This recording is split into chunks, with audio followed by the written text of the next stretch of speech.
തിരുവനന്തപുരം ജില്ലാ പഞ്ചായത്തിൻ്റെ പ്രസിഡന്റ് തിരഞ്ഞെടുപ്പ് മാത്രമാണ് പൂർത്തിയായിട്ടുള്ളത്. ഇന്ന് 2:30-ക്ക് വൈസ് പ്രസിഡന്റിൻ്റെ തിരഞ്ഞെടുപ്പ് കൂടി ഇന്ന് നടക്കേണ്ടതായിട്ടുണ്ട്. കൂടാതെ നമ്മുടെ സ്റ്റാൻഡിംഗ് കമ്മിറ്റി കൂടി തിരഞ്ഞെടുക്കപ്പെട്ട് വരുമ്പോൾ മാത്രമാണ് ഭരണസമിതി അതിൻ്റെ പ്രവർത്തനത്തിലേക്ക് പൂർണ്ണമായി തുടങ്ങാനായിട്ട് സാധിക്കുകയുള്ളൂ. കഴിഞ്ഞ ഭരണസമിതി തുടങ്ങിവെച്ച പദ്ധതികൾ പൂർത്തിയാക്കേണ്ടതായിട്ടുണ്ട്. ഈ ഒരു സാമ്പത്തിക വർഷം പൂർത്തിയാക്കേണ്ടതായിട്ടുണ്ട്. 3 മാസം മാത്രമാണ് നമുക്കുള്ളത്.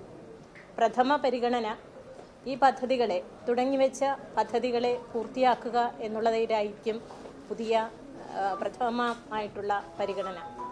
1-ാം ഘട്ടത്തിൽ തന്നെ ഉദ്യോഗസ്ഥരുടെ മീറ്റിങ്ങുകൾ വിളിച്ചു കൂട്ടിക്കൊണ്ട് നമ്മുടെ നിലവിലുള്ള പദ്ധതികളുടെ സ്റ്റാറ്റസ് പരിശോധിച്ച് അതിനെ പൂർത്തീകരിക്കുന്ന പ്രവർത്തനത്തിലേക്ക് കടക്കും.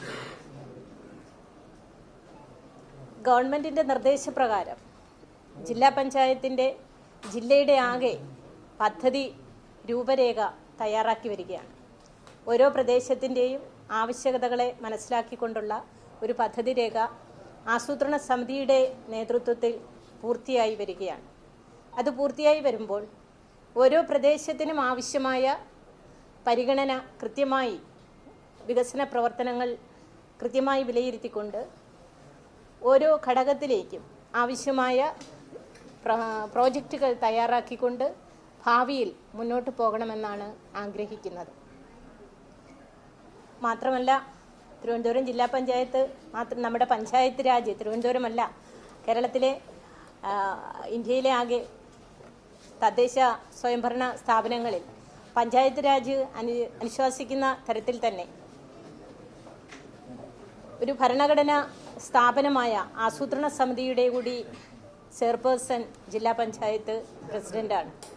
ആ നിലയിൽ ജില്ലയിലെ സമസ്ത മേഖലയിലുമുള്ള വികസന പ്രവർത്തനങ്ങളുടെ കൃത്യമായ കാഴ്ചപ്പാടോടുകൂടി രൂപരേഖ നൽകി മുന്നോട്ട് പോകണമെന്നാണ് ആഗ്രഹിക്കുന്നത്. ഞാൻ നേരത്തെ സൂചിപ്പിച്ച പദ്ധതി രേഖയുടെ അടിസ്ഥാനത്തിൽ ഓരോ മേഖലയ്ക്കും ആവശ്യമായ ചിലയിടങ്ങളിൽ സംയോജിത പ്രോജക്റ്റുകൾ ആവശ്യാനുസരണം നടത്തേണ്ടതായിട്ട് വരും.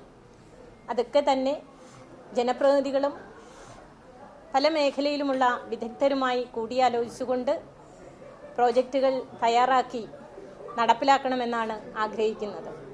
അത്തരത്തിൽ മുന്നോട്ട് പോകാൻ സാധിക്കുമെന്ന് തന്നെയാണ് പ്രതീക്ഷിക്കുന്നത്. സ്ത്രീകളുടെയും കുട്ടികളുടെയുമായിട്ടുള്ള പദ്ധതികൾക്ക് നല്ല പരിഗണന കൊടുക്കണമെന്ന് ആഗ്രഹിക്കുന്നു. മാത്രമല്ല, ഏറ്റവും കൂടുതൽ ശ്രദ്ധിക്കപ്പെടേണ്ടതായിട്ടുള്ള ഭിന്നശേഷി, വയോജനങ്ങൾ തുടങ്ങിയ മേഖലയിൽ നല്ല ശ്രദ്ധ പതിപ്പിച്ചുകൊണ്ട് തന്നെ മുന്നോട്ട് പോകണമെന്ന് ആഗ്രഹിക്കുകയാണ്. അതുപോലെ നമ്മുടെ വിട്ടുകിട്ടിയ സ്ഥാപനങ്ങളുണ്ട്. അതിൽ വിദ്യാർത്ഥികൾക്ക് സ്കൂളുകളുടെ പ്രവർത്തനങ്ങളെ കൂടുതൽ മെച്ചപ്പെടുത്തുന്നതിന് വേണ്ടിയിട്ടുള്ള പ്രവർത്തനവും കൂടുതൽ കാര്യക്ഷമമാക്കി കൊണ്ടുപോകണമെന്നും ആഗ്രഹിക്കുന്നു. നഗരത്തിൽ മാത്രമല്ല ഈ തെരുവുനായ പ്രശ്നമുള്ളത്, മറ്റിടങ്ങളെല്ലാം തന്നെയുണ്ട്. നിലവിൽ തിരുവനന്തപുരം ജില്ലാ പഞ്ചായത്തിൻ്റെ കീഴിൽ തന്നെ ABC പ്രോജക്റ്റുകൾ സ്റ്റാർട്ട് ചെയ്തിട്ടുണ്ട്.